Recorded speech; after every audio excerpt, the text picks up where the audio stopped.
अगल से चूमैहा भाभी बगल से चूमैहा हो। बगल से चूमैहा भाभी बगल से चूमैहा हो। अगल से चूमैहा भाभी बगल से चूमैहा हो। भैया लोग के छुअल जो बना माथे जनी ठेकैहा हो।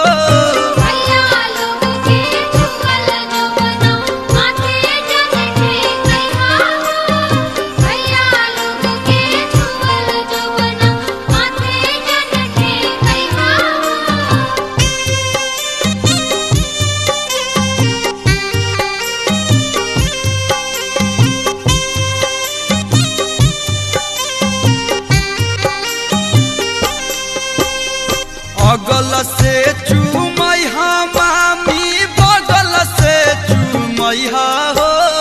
बगल से चूमैहा मामी बगल से चूमैहा हो।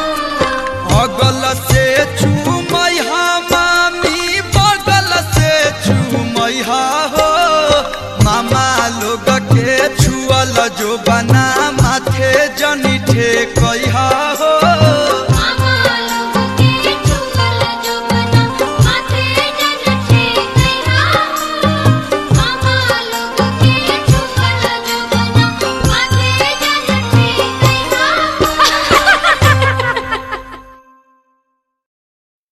अगल से चूम